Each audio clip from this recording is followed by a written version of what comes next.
Shana Tova, everybody, and welcome to the NLI USA Signature Speaker Series. I'm Adina Canefield, the CEO of NLI USA. These days between Rosh Hashanah and Yom Kippur are a time of reflection, and we feel particularly privileged to bring you this talk today, which we hope will nourish your soul and provide inspiration for you during this time of reflection and in the days of awe. As always, we invite you to engage with us via the chat function to pose questions for our incredible speakers today. And at the very end of our talk, I'll be fielding those questions and sharing them with our speakers. I now have the honor of introducing our host today, Jay Pomerantz.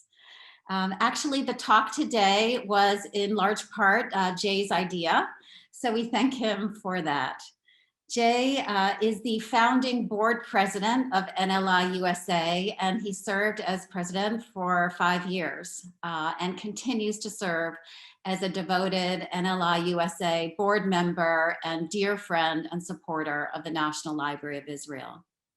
Jay is retired from the Bankers Trust Company, where he served for 26 years on the management committee of the firm.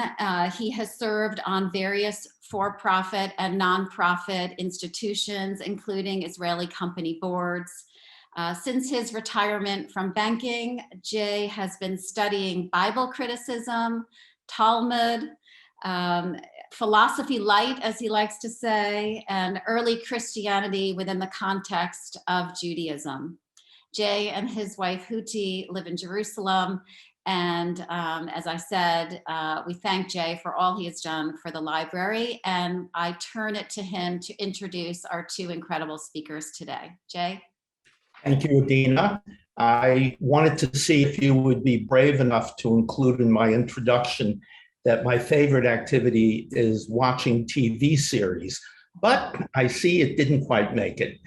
Anyway, I want to welcome everyone, our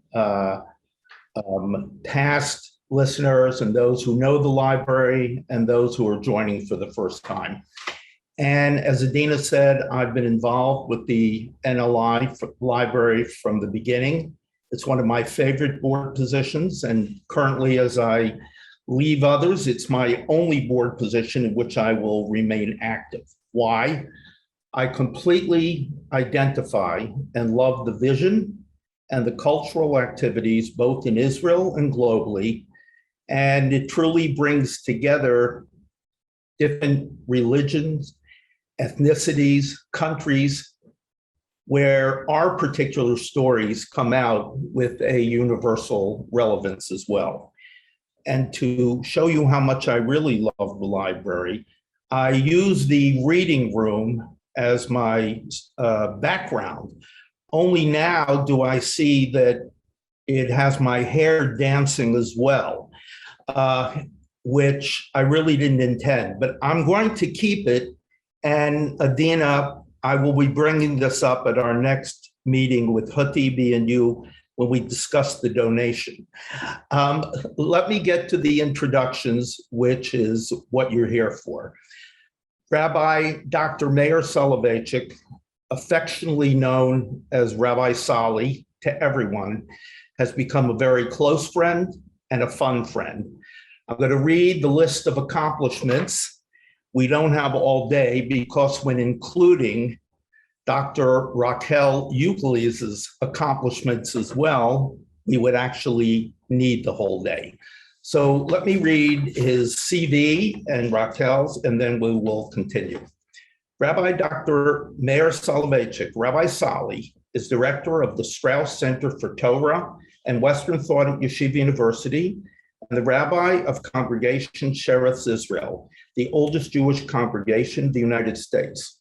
Prior to this, he served as associate rabbi at Congregation Kehilloth Jeshurun, known as KJ, in Manhattan. He was ordained at Yeshiva University and received his PhD in religion from Princeton University. Rabbi Soloveichik has lectured throughout the United States, Europe, and in Israel on topics relating to Jewish theology, bioethics, wartime ethics, and Jewish-Christian relations. His essays on these subjects have appeared in the Wall Street Journal, Commentary, and many other publications. I also have the honor of introducing Dr. Raquel Ugeles, who I also know well, and don't be mad at me, Raquel, whose charming demeanor only enhances her academic record. And I mean that. Raquel is head of collections at the National Library of Israel. She's responsible for the overall development of all the library's collections and for digital, cultural, and educational initiatives and partnerships with other institutions. Prior to her current position, she served as curator of the Islam and Middle East collection at the library. A New York native, Raquel received her BA from Princeton and PhD from Harvard University, all in comparative Islamic and Jewish studies. She has published and taught on a wide array of subjects related to comparative Jewish and Islamic traditions, medieval Islamic law, the history of Islamic manuscripts, Jewish intellectual history under Islam, Arab culture, and mandatory Palestine, and creating shared society in Israel today. I'll end with saying that normally, after hearing the accomplishments and achievements and the CVs of these two individuals, I would be scared to death. I would be afraid that whatever material was being presented would be very dry and analytical and lifeless. However, given that I do know both of these people well, we are all in for a treat, as Rabbi Sali and Dr. Raquel will take an event and a story and turn it into a truly exhilarating experience. Thank you all. Raquel, I turn it over to you. Thank you, Jay, for your extraordinarily kind introduction. Good evening, everyone from all across the world. It's very exciting to be here. I want to go ahead and share a PowerPoint with everyone, and I will begin my presentation. In November 2020, the archive of iconic war hero and poet Chana Senesh came to the National Library of Israel, thanks to the generosity of Ori and Mirit Eisen, great friends of the National Library who live in Scottsdale, Arizona. Like many of you, I grew up singing Chana Senesh's songs around the campfire and telling the story of her extraordinary bravery.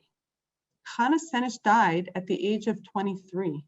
She wrote from early childhood, yet few knew her as a writer in her own lifetime. She left behind an archive of poems and journal entries, photos, and artifacts. Her archive allows us to see the full picture of who she was, a multi-dimensional young writer. She was intrepid and quite brilliant, but also vulnerable and full of her own thoughts and doubts. In the next few minutes, I would like to open our vaults virtually and show you rare materials that enable us to see this fuller picture. Chana was born in Budapest in 1921 to an intellectual Jewish family. Her father, Bella, was a journalist, playwright, and children's literature author who died when Chana was just 6. The family lived and breathed journalism. In 1929, her family published The Little Seneshes, shown here, and they wrote it up by typewriter and drawings, and young Chana was the editor.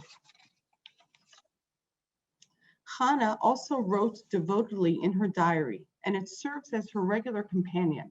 She grew up in 1930s Budapest, and her experiences with the injustices of anti-Semitism motivated her to become involved with Zionist youth groups. Here is a quote from her diary as she transitions from writing in Hungarian to writing in Hebrew. This is the first Hebrew page in her diary. I want to read the Tanakh, the Bible, in Hebrew. I know it will be very difficult, but this is the true language and the most beautiful one, and it is in the spirit of our people.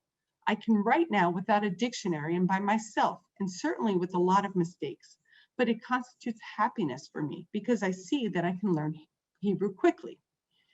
From today, I will write only Hebrew in my diary.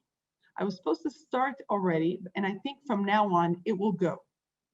And so we see in her diary, which is at the National Library in Hebrew, full of mistakes, which as an immigrant myself, I find very, very reassuring, that she intrepidly decides that she is going to switch from her native tongue to entering into the language, the true language of her people. In September 1939, Hannah graduated and traveled to Palestine. Her diary records not only her thoughts, but her intellectual journeys. She always wrote in her journal the books she would read. And along with the transition to writing in Hebrew, her acculturation process expands to reading in Hebrew. It is striking, here is an example from her diary in 1940, that she chose the poet Rachel, the pioneer female poet, and symbol of the pioneers, the Chalutzim, who died in 1931. And of course, there are great parallels between these two young women who wrote poetry and became Zionist myths. In Palestine, Senesh attended the Nahalal Agricultural Girls' School and then joined the group that built Kibbutz Sdot Yam near Caesarea. There she made a good friend named Miriam Yitzchak, who was one of the only people outside of Hannah's family who knew that Hannah wrote poetry. None of Hannah's poems were published during her own lifetime. An early version of the poem that we know today as Eli Eli was published under Hannah Senesh's name in Haaretz newspaper in August 1945. A year after she was captured by the Hungarian fascists and 9 months after she was executed in November 1944, Haaretz published the report that there was a paratrooper from the land of Israel named Hannah Senesh who was killed in Hungary. The Yishuv leadership understood that Senesh was a compelling figure who could help the recruiting effort, and especially with a poem that was so gentle and humane, especially in the midst of a devastating and horrifying war. Notice here that the language of the poem, for those who know it, differs from the one that we know today. You see here Zimzum Shalamayim, the buzzing of the water, as opposed to the poem that we will see later, or Emun Hadam, instead the trust of the person as opposed to the prayer of the person that we will see later. Now, this was not the first poem of Hannah Senesh's to be published in a newspaper. In fact, a year earlier, in November 1944, her poem, Blessed is the Match, which will feature in Rabbi Meir Soloveichik's presentation tonight, was published anonymously with the caption, a comrade, Chavera, who went on a special mission, wrote these words right before she left. This poem, Blessed is the Match, was written by Hannah Senesh in May of 1944. She actually gave it to a fellow paratrooper, Reuven Daphne, right before she crossed the border from Yugoslavia into Hungary and then was caught. Reuven Daphne returned home and he showed this poem to the leader of the kibbutz movement, Yitzchak Tabenkin, and together they decided to publish it in the Ladies' Journal of Davar newspaper. Now, if we pay attention to the date, November 13th, 1944, this was 6 days after she was executed. There's no way that the information had gotten back to people in the land of Israel by then. And so this is just a coincidence that points to the compelling nature of her story. Let's return to Haaretz's publication of the poem Eli Eli that Hannah Senesh herself called Walking to Caesarea.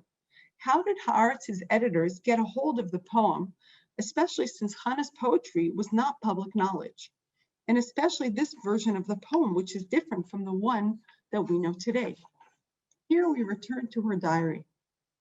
The first draft of the poem appears in Hannah Senesh's diary, which she left in a suitcase under her bed in January 1944 before she went down to Egypt to train as a paratrooper.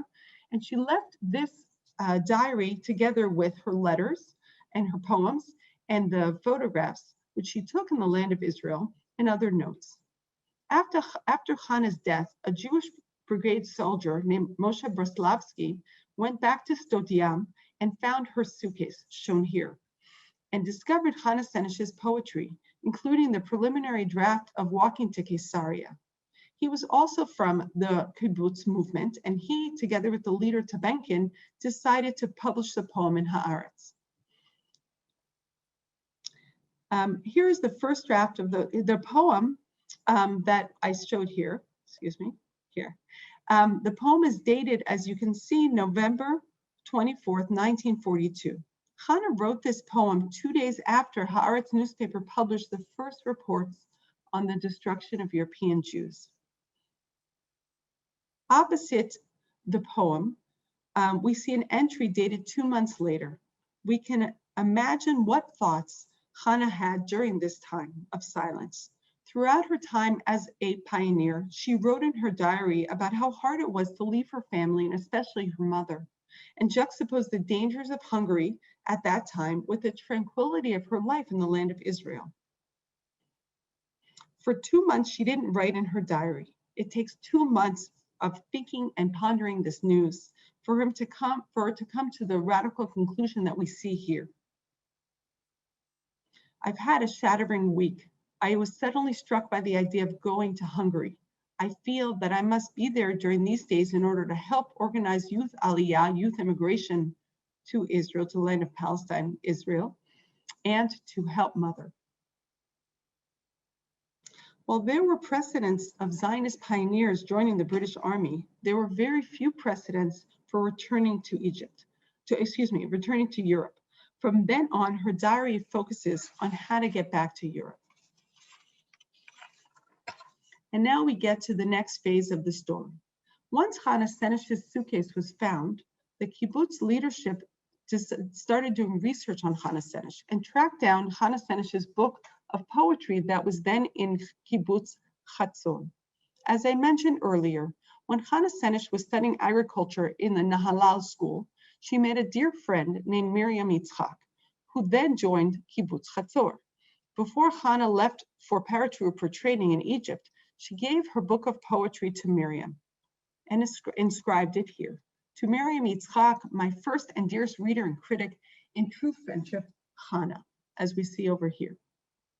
She signed the book of poems by her code name, her paratrooper code name, Hagal, and she called it Lelo Safa, no language, which shows remarkable self-awareness for this young poet about all these boundary crossings and all the changes that she was experiencing.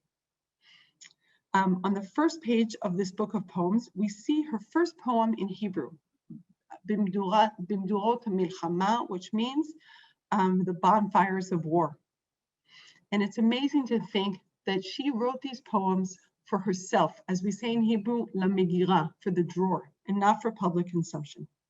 Towards the end of the notebook, on page 17, we find the final version of this poem and song that became popular. Here we see the words that we might recognize, Rishrush shel hamayim, Tilat ha'adam, the rush of the water, the prayer of man. This is the final version that became popularized after the war and was published endlessly as an anthem of Zionist youth. Because the music's playing, we can't really hear you.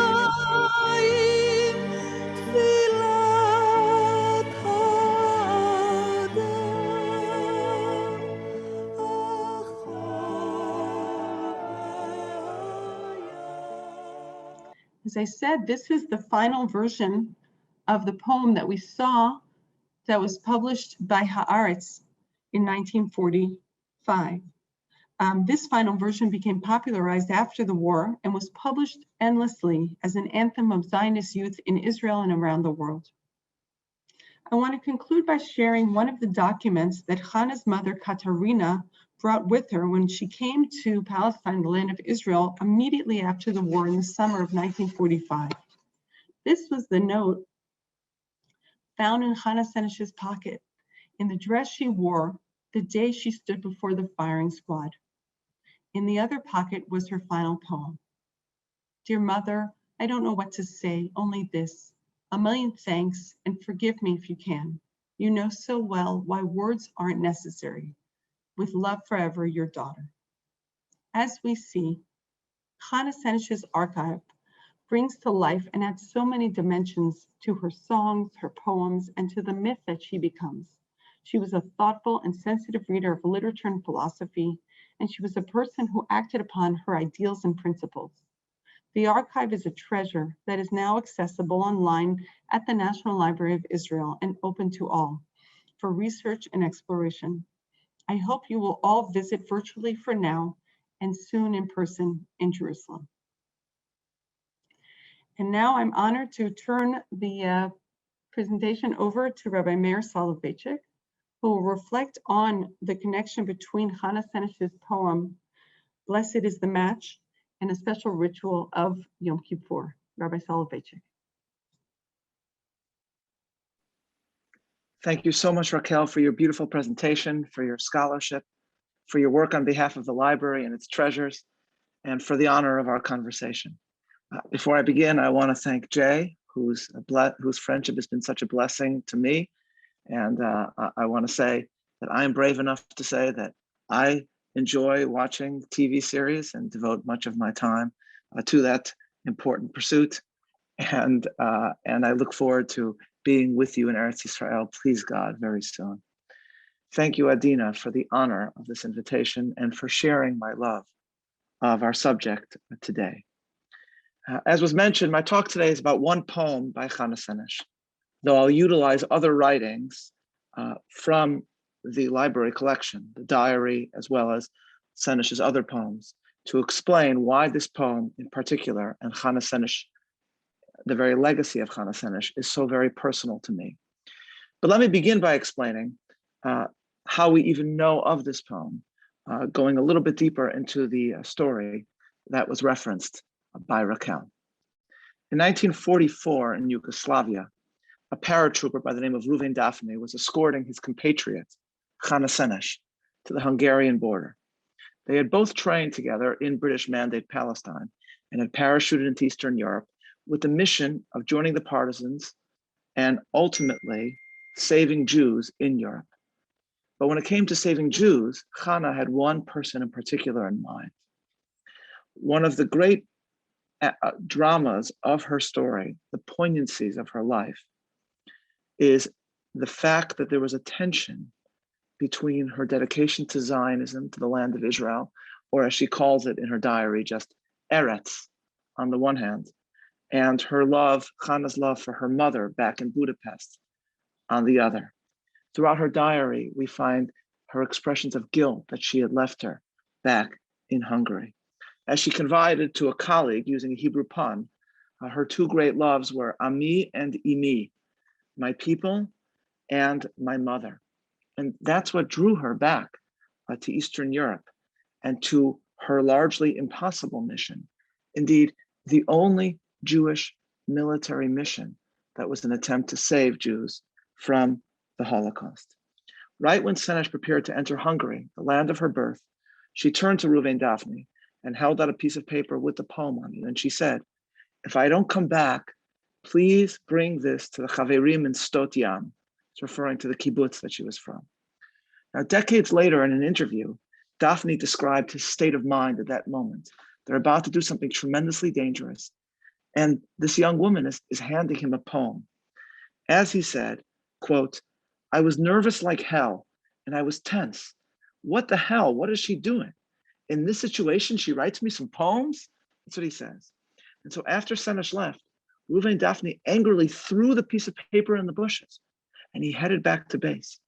But halfway there, something within him made him stop and turn around. And so with German patrols everywhere, he went back and searched in the bushes for the poem. And he said, it took me about an hour to find this piece of paper. And in the end, he did find this small scrap that would become one of the most famous poems in the Hebrew language. And here we have it on the invaluable blog of the National Library. Ashrei hagafrur shenisraf v'hitzit lehavot. Ashrei halehava sheba'ara b'sitrei levavot. Ashrei halevavot she'yadu lachtol bechavod. Ashrei hagafru shenisraf v'hitzit lehavot. Blessed is the match consumed in kindling flame. Blessed is the flame that burns in the secret fastness of the heart. Blessed is the heart with strength to stop its beating for honor's sake. Blessed is the match consumed in kindling flame. These few lines are important to me because they embody the first modern Hebrew poem that I ever learned. Indeed, the first modern Hebrew poem that I ever heard of. I discovered it because a copy of it hung in the kitchen of my bubby, my grandmother. And I learned it not because I was dedicated to studying modern Hebrew literature, but because I spent a lot of time eating in my grandmother's kitchen. And all I knew was that my bubby had this poem because she loved it and because she revered its author. Only growing older did I realize that this reverence is striking and superficially surprising, because the backgrounds of my bubby and Chana Senesh and their lives were so different. My grandmother was the descendant of a Lithuanian rabbinic family who married into another Lithuanian rabbinic family, whose entire life was dedicated to Torah. Chana Senesh grew up in a much less observant family in Hungary, who came to Eretz Yisrael, worked the land, and joined a military action. But if you actually think about it, you can understand it. But you have to understand it by realizing first how surprising this spiritual kinship between my grandmother and Chana Senesh was. A good description of my grandmother came from a student in an issue of the magazine Jewish Action, where various Jewish professionals were asked to write about teachers that inspired them. And she wrote about my grandmother who taught her in high school. And she wrote, that's a picture of my grandmother. As a 13-year-old girl just starting high school at Chana Sachs Beis Yaakov in Chicago, I probably would have preferred a younger, cooler, more dynamic Ivrit teacher. However, I quickly learned that my assigned teacher was Rabbi Ella Soloveichik, Alaa Shalom, the wife of Rav Aaron Soloveichik Zatzal, and fondly known by all of her students as Rebbitzin. Born and educated in Lithuania, Rebbitzin spoke with a slight accent and carried herself with the regality of a European Rebbitzin of old. She came to school dressed in a formal suit or blouse with a matching hat, and she hardly moved away from the desk or chalkboard while teaching.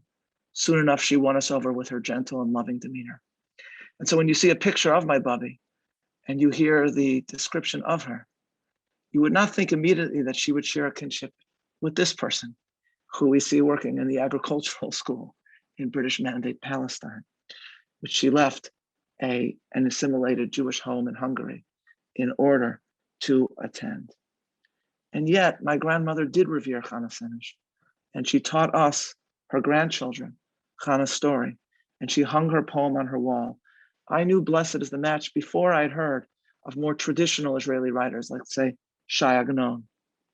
And in the Beis Yaakov School for Women, in which my bubby taught, she was probably one of the few who spoke about one of her other passions, along with the Tanakh and Torah, which was Zionism, and was one of the teachers there who focused on linking modern Ivrit with the Tanakh. Thus, my grandmother's student further reflected, describing my grandmother. She exposed us to the gamut of political and social views of Medinat Yisrael, two primary lessons: to treat every Jew with love and respect, and to be grateful for the opportunity to walk the streets of Eretz Yisrael, to live there and to learn Torah there, an opportunity many great people before us never had. She writes, what about the language? Was it Lashon HaKodesh or Ivrit? For Rebbitzin, they were one and the same. Yes, she wanted Jews to be comfortable with spoken Hebrew, but the Rebbitzins' Hebrew was not modern Hebrew.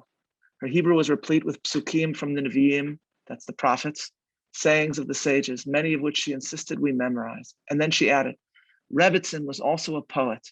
She wrote a variety of poems in Hebrew, some light and playful, some more heartfelt.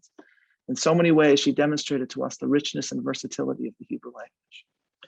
And so that's my bubby, traditional Rebbitzin and Tanakh teacher on the other hand, Zionist and Hebrew poet who loved Chana Senesh on the other. And that's how I learned this poem. And given who my bubby was, given what Hebrew was for her, I think she intuited that this poem by Chana Senesh must have contained a deeply traditional Torah idea. And so if that's the case, what is the meaning of Blessed is the Match? of the few lines that were salvaged by Reuven Daphne in the forests of Yugoslavia. Poems, of course, have multiple meanings, but in honor of my grandmother's memory, whom I think about especially at this time of year, I offer an attempt at interpretation. The Tanakh, in the book of Proverbs, tells us that Ner Hashem Nishmat Adam, which means that the soul of man is the candle of God, or the soul of man is the lamp of God. It's an extraordinary description of the luminous nature of the human spirit. The soul of man is the candle of God. And it brings to mind, at least for me, how Winston Churchill described Harry Hopkins, who was a sickly man who worked for FDR, who did much to bring America to support Britain during the war. Churchill said of Hopkins that he was, quote, a soul that flamed out of a frail and failing body. He was a crumbling lighthouse from which there shone the beams that led great fleets to harbor. And that's what I think the pasuk, the verse, is meant to conjure up for us, a powerful and enduring image. The human soul is akin to a candle lit by the Creator. Just even a small flame, we know, contains an extraordinary amount of power. So too the soul can reveal almost an infinitude of spiritual energy. The verse in Proverbs, the soul of man is the candle of God, serves as the inspiration for what is today a cherished Yom Kippur ritual. And that is that in the hours before the Day of Atonement, Jews light memorial candles, what are now called a Ner Neshama, or a yahrzeit candle, for those who have passed away, those they love, those they lost. This ritual is inspired by this verse. But interestingly, if one returns to the original medieval manner in which this was performed, one notes two differences. Originally, Jews would light candles not only for those who had passed away, but also, in fact, perhaps primarily for themselves. They would light a separate candle representing themselves. They would light for themselves. And separately, while most people today light at home, in those days they would light when they came to the synagogue. Thus, the Shulchan Aruch, the code of Jewish law, the medieval code of Jewish law, tells us as follows. We're told that Noagim b'chol makom laharbot neirot b'batei knisiyot. That we have the tradition everywhere, he says. This is Rav Yosef Karo, the Sephardic author of Shulchan Aruch, to light candles and to make many candles in the synagogues. And then on the second line, it's noted by the addition of the Ashkenazim, V'noagim shekol ish gadol o katan, and we have a tradition that every person, old or young, osin lo ner, makes for himself a candle. V'gam osin la'aviv u'li'imo shemetu, and they also separately light a candle for father and mother that passed away. So originally they would light for oneself, and they would light for their parents. And indeed, ladies and gentlemen, today we speak of lighting a yahrzeit candle on Yom Kippur, but that's not quite correct. The original tradition was Yom Kippur. We light Yom Kippur candles on yahrzeits. That's what we do. In other words, it's Yom Kippur that was above all a day when we would think about the biblical metaphor of the human being as a candle. And this was lit in the shuls. And in our electric era, it's impossible to imagine what it would have been like to walk into a shul on Yom Kippur and to see candles everywhere, luminous symbols of souls. The only way I can illustrate it is to show you the mother synagogue of my synagogue in New York. I'm the rabbi of the Spanish and Portuguese synagogue, which some of you may know is the oldest congregation in America. We don't like to talk about it except pretty much every day. But our mother synagogue, the Portuguese synagogue in Amsterdam, has no electricity to this day. So this is what it looks like when one comes in for Yom Kippur. That's what one would see in shuls every Yom Kippur, wherever one was. So this is the biblical image. Soul of man is the candle of God. But Senesh, in Blessed is the Match, gives us a more modern metaphor, seizing on an invention that did not exist in the biblical era, the match. And there's a difference. Lamps or candles are endowed with fuel. The flame sustains itself. A match brings forth a fiery force from within, and then it's gone in seconds.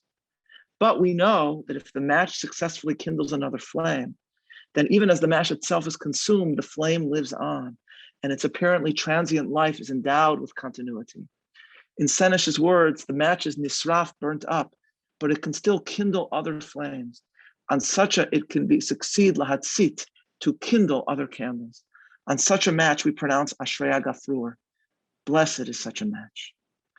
So why does Senesh switch from the more obvious imagery of a candle to symbolize a human being to the more modern match, the gafror? The answer, I think, lies in what we know about when the poem was composed.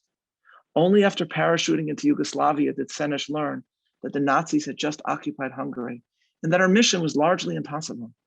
And she embraced the fact that she may indeed die. And she realized that her own young life, like the match, may well be all too short.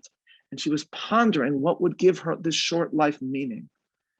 Indeed, interestingly, if the original tradition of lighting a candle for oneself on Yom Kippur largely disappeared, it's because people would light it and see the very fragility of the flame.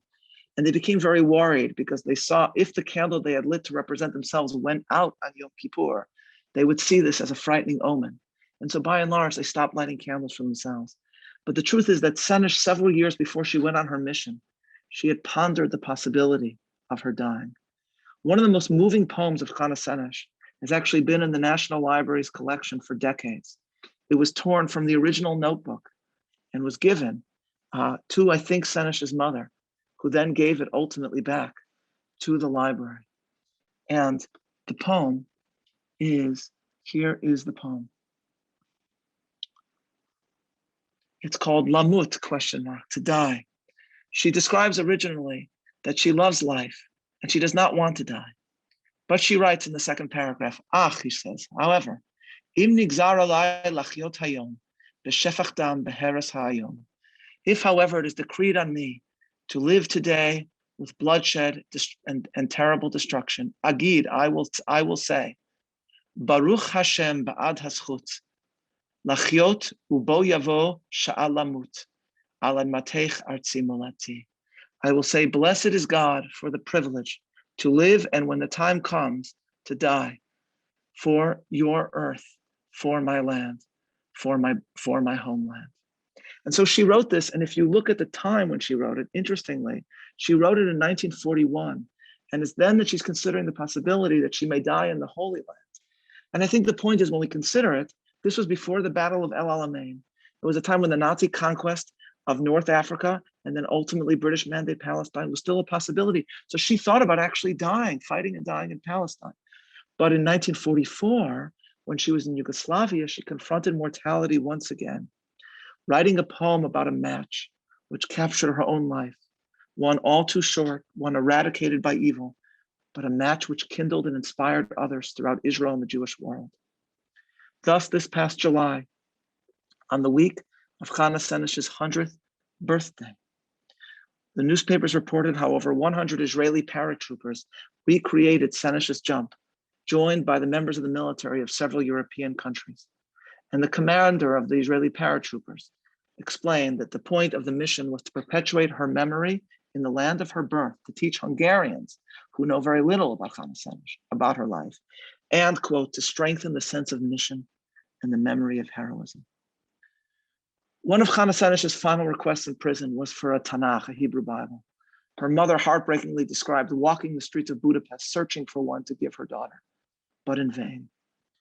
Could it be that in writing the poem Ashrei HaGafrur, Chana was inspired by the verse in Proverbs that the soul of man is the candle of God? We can't know for sure, but what we do know is that Chana Senesh certainly thought for a long time about her soul. Thus, she wrote in her diary at the age of 15, I still long to be a writer. It's my constant wish. I don't know whether it's simply a desire for praise and fame, but I do know it's such a marvelous feeling to write something well that I think it's worth struggling to become a writer. On the whole, the above average man suffers more, she wrote, but his joys are greater too. And I would rather be an unusual person than just average. I am not even thinking now of the writing profession, because when I think of an above average man, I don't necessarily think of a famous man, but of a great soul, a great human being. And I would like to be a great soul, if God will permit. And then charmingly, in the very next entry, she writes, oh, how arrogant of me to even aspire to be a great soul. But the truth is, in the end, she did become a great soul. One akin not so much to a candle, but to a match, whose all too brief duration enkindled the lives of so many. And so when you read about what happened on her 100th birthday, it's moving to think of a young woman suffering in prison, murdered for seeking to save Jews, remembered now on the very same soil by so many, and by soldiers of a Jewish state of which she had dreamt and did not live to see. And so, as we light candles this Yom Kippur, we consider that the soul of man is the candle of God, and we ponder the power of one soul to help ignite so many others. Ambassador Yehuda Avner describes how once when he met the Lubavitcher Rebbe, the Lubavitcher Rebbe said to him something like, imagine that you're looking at a candle. What you're really seeing is a mere lump of wax with a thread down the middle. When do the thread and the wax become a candle? When do they fulfill the purpose in which they were created? Only when you put a flame to the thread, then the wax and the thread become a candle. And the Rebbe said, the wax is our body, the thread is our soul. And I am trying to offer Judaism to Jews because Judaism is the flame that helps us become who we are called to be. And so then Avner asked the Rebbe, has the Rebbe kindled my candle? And the Rebbe replied, no, I have given you the match, but only you can light your own candle. In the end, the self-ignition of our own souls must be self-ignited. There are many matches and lamps in our own lives and in our history, sources of inspiration that are out there, examples worthy of emulation. The question is whether we'll use the light of their lives to kindle ourselves, to inspire us to live lives of radiance. And we must therefore be inspired each in our own way to kindle, brighten, and enlighten the lives of others. Chana Senesh is one of the many lives throughout our history that was cruelly snuffed out too soon. But we can mark the way in which a match like hers kindled so many beyond her. I don't know if anyone will light a candle for Chana Senesh this Erev Yom Kippur. But the truth is, she herself, I think, is memorialized whenever candles are kindled throughout the Jewish year. I can guarantee you that there was a Lithuanian Rebbitzin living in Chicago who, when she struck a match in her kitchen every Friday to light her Shabbos candles, when she watched the flame of the match burst forth, create a source of radiance, light other candles, and then disappear, that at that moment, my Bubby thought of Chana Senesh. And now, whenever I strike a match, thanks to my Bubby, I think of Chana too. Thank you very much.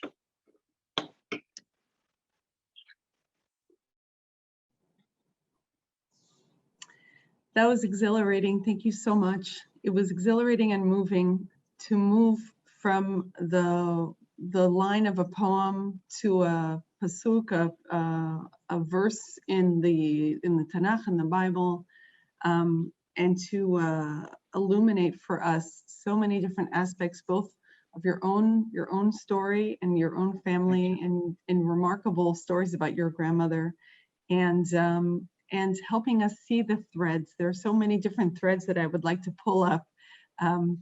And so perhaps I'll offer up two different directions, and you can decide which one you want to pick up. Sure. The first direction that I wanted to draw, which you started talking about earlier, and that is this potential paradox between Lashon HaKodesh and Ivrit, between the paradox of your grandmother, the Rebbitzin, who is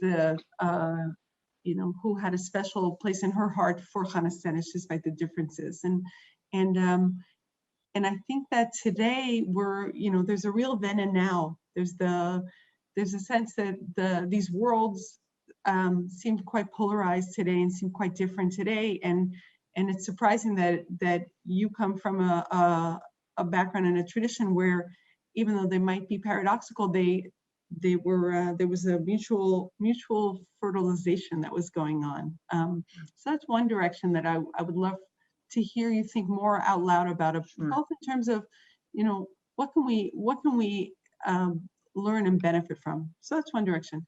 The other direction is this extraordinary imagery of the match and the candle. And I was struck by the fact that the candle and this minhag, which of course I grew up with, of lighting yurtzeit candles, and I never knew that it actually, as you said, it's bringing Yom Kippur into, before most holidays, and also that you light it for a living person, you light it for yourself. That it's this individualistic hopefulness, right? That is connected to the pasuk, the verse in Mishlei, and yet the image that you showed us from Amsterdam was not of the individual, but of the collective. And so there's a tension here between light as something that is internal, is a focus on the self, and then also it's something that enables the collective. You walk into that experience. Yeah. And so I'm throwing out two different directions because No, those are both wonderful subjects. But I would love for you to choose. Where do you want to Those go? are, so let me, if I can, speak about both of them, first one and then the other, because they're both subjects that I love to talk about. The first is about the separation. And I wonder, and I just say this to somebody in America, one of the things I look longingly at in Israel is actually I do see now, maybe more than before in the history of literary and artistic creativity in Israel, I do see genuine bridging between literary activity and some of the earlier traditions and texts of Judaism, perhaps in a way that people did not expect, not necessarily in the same way. So Yishai Ribol, right, can sing a song about the avodah, about the service in the temple on Yom Kippur, and he could be singing it in a concert in Tel Aviv. The words are just words of the Mishnah. People might hear and they say, oh, this is a modern Hebrew song, right? Ba lemakom shuba v'amad b'makom shamad. Those are words of the Mishnah written 2,000 years ago. But he could sing it in a modern audience with Orthodox Jews, people who are not necessarily Orthodox Jews, and they can all come together. You see it in something like that. You see it in Rav Sabato, Rosh Yeshiva on Ma'ale Adumim, writing a novel. I don't see examples actually of that in America in the same way. It's actually one of the I'm jealous of it more from what it says about the possibilities of Jewish art, as it were, within the state of Israel. So I do see it, I think, more of the two worlds merging, the way they merged from my grandmother. For me, I grew up taking that for granted. That's something you're supposed to try to do. It's not something I didn't inherit my grandmother's literary gifts, so I don't write poetry. But I have never tried that. But I actually do see that in Israel now, and I find it kind of magical. So with the candle, what you're raising. Before we get to the candle, yeah, sure. I just need to interject because only a few days ago did I learn about. Forgive me for widening the circle here. That I think they're a rock band, Fish, have a song Avinu Malkeinu. No, I didn't know that. And I never knew that. And so I just want to share the hope that apparently there are interesting things going on also on your side of the ocean. I could show you obviously people know about Leonard Cohen, right? And his, but not just Leonard Cohen, right? But also, this one surprised me, yes. But to take a legal text of the Mishnah and to turn it into something that's emotional and that brings the awe of Yom Kippur, but in a way that can touch cross-culturally, I think isn't just incredible to me. And I'd love if it could take place in America, but I'm not sure that it can. I don't know. It's an interesting question. On the candle, so there's a whole other candle, of course, which is also used both throughout the Jewish year and on Motzei Yom Kippur, which is, of course, the Havdalah candle. And the Havdalah candle is noteworthy because that, in contrast to other candles in Judaism, is an avukah. An avukah is, by definition, torch in halacha, but what defines it is two wicks that are joined together.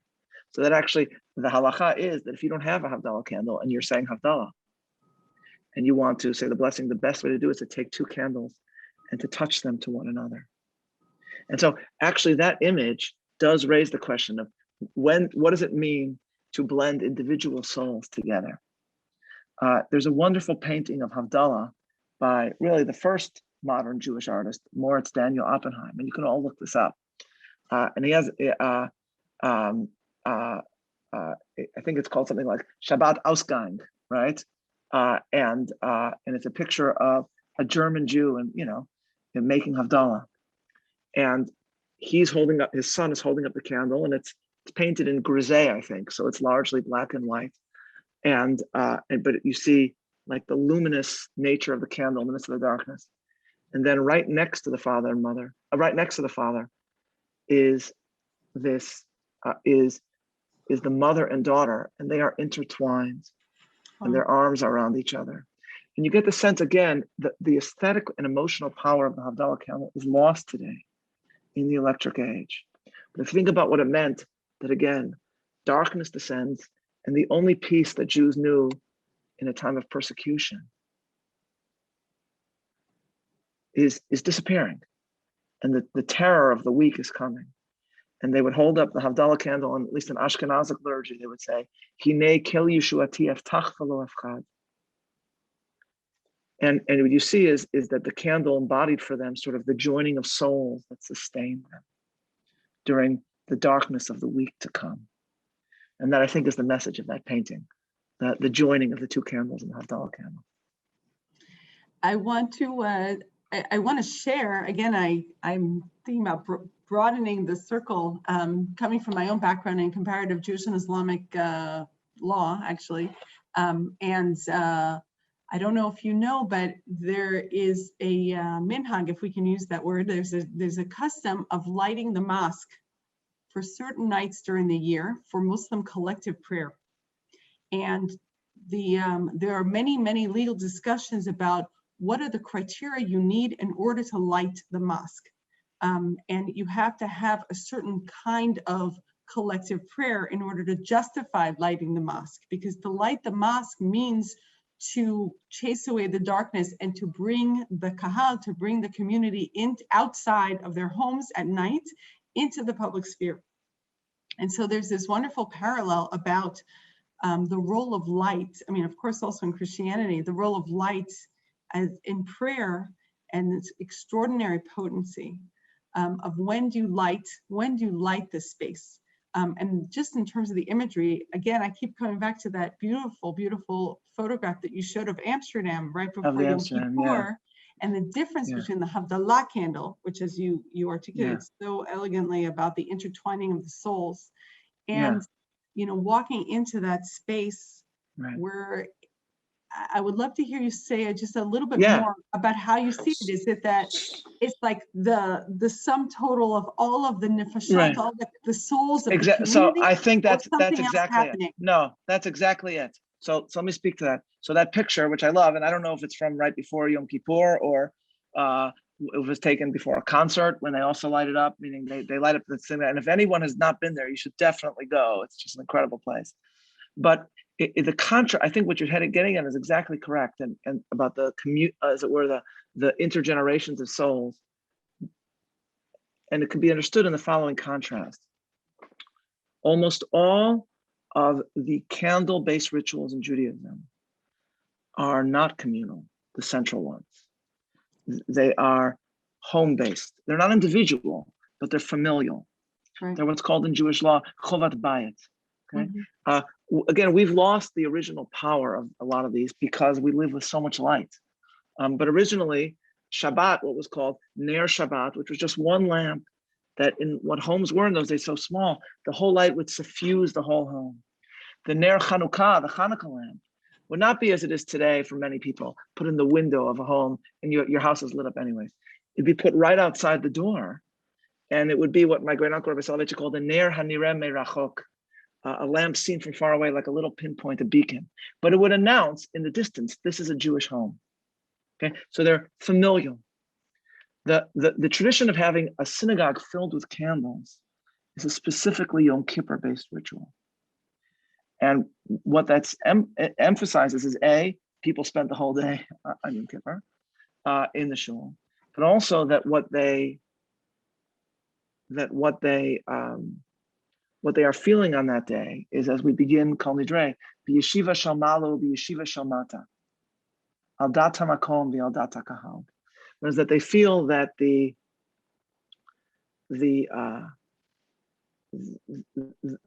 boundaries between heaven and earth, the barriers between heaven and earth, have suddenly evaporated until the open, as it were, until Ne'ilah, and that they are truly joining others.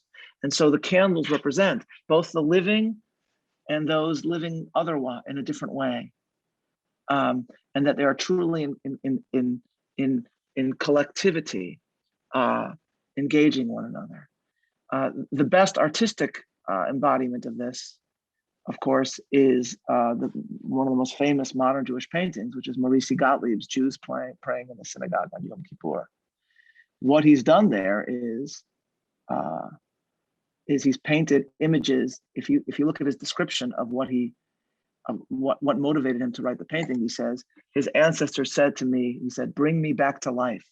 And so he's painting his ancestors, but it's also, as it were, an artistic parallel to Blessed is the Match, because Maurice Gottlieb paints his name on the Torah scroll, but it says on the Torah scroll, on the metal piece that's hanging on the scroll, in memory of, and then he puts his name. And he died soon after.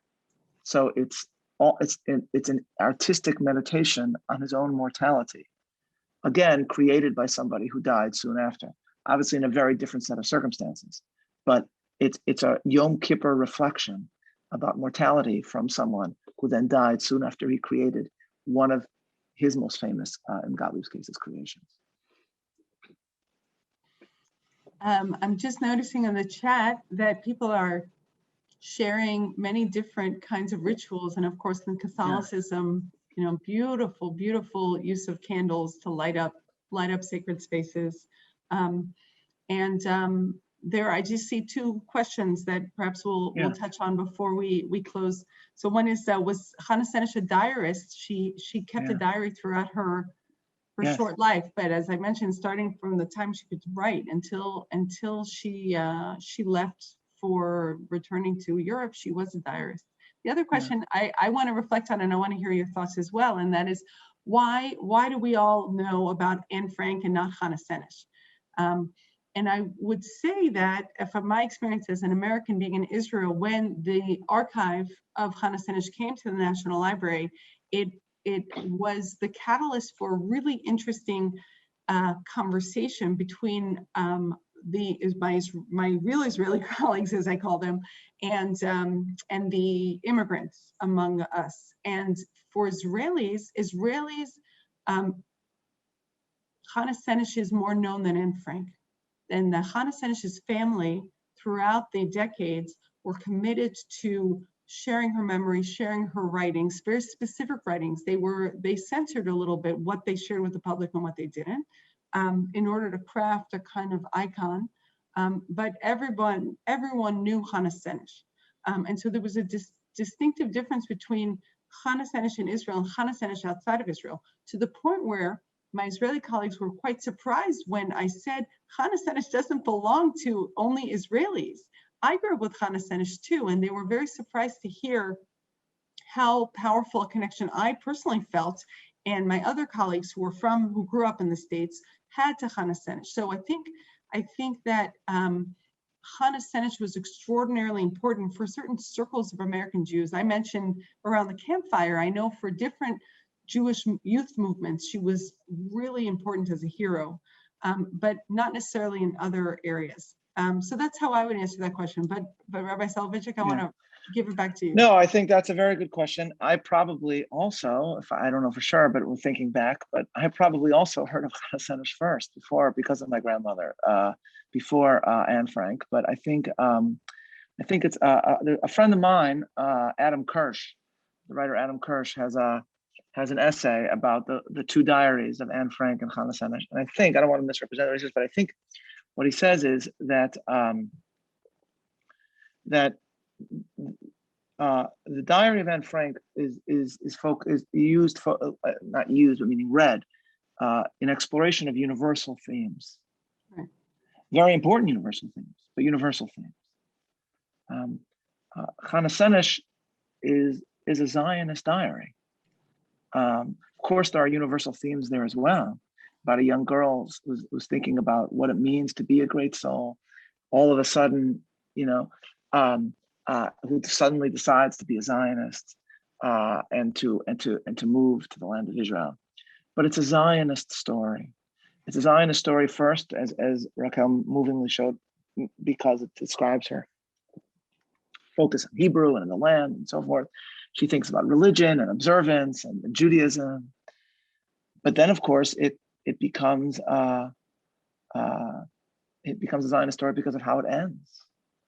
And I think Adam writes in the piece that in the end, on the one hand, of course, the mission, this point was made also by Martin Gilbert, the historian Martin Gilbert, in the documentary Blessed is the Match, which is that on the one hand, the mission failed. And she was driven, Chana, very painfully by guilt and by the fact that she was captured and her own mother was brought to the prison because they were trying to get Chana Senesh to reveal the transmitter codes of her radio, and she refused. And I think Adam's, someone just shared Adam's piece. But on the other hand, I think Adam writes, he says, it's the only military action ever taken to rescue Jews from the Holocaust. And therefore it stands, and I'm adding my own words here, but as a sort of living beacon, that Jews need to stand up for Jews, which, as Adam says, that's at the heart of what Zionism is. And so she remains, and rightly so, a hero of Zionism itself. And that's the uniqueness of her legacy. Thank you so much. I Thank you. see that our time has come to an end. Yes. And so I want to hand this back to Adina to close our public program. And it's been an honor and a pleasure, Rabbi Dr. Meir Soloveichik. Thank you so much. The honor is mine. Thank you so much. I really just want to close by saying that I don't think anyone that participated in this beautiful event will ever look at a candle the same way again.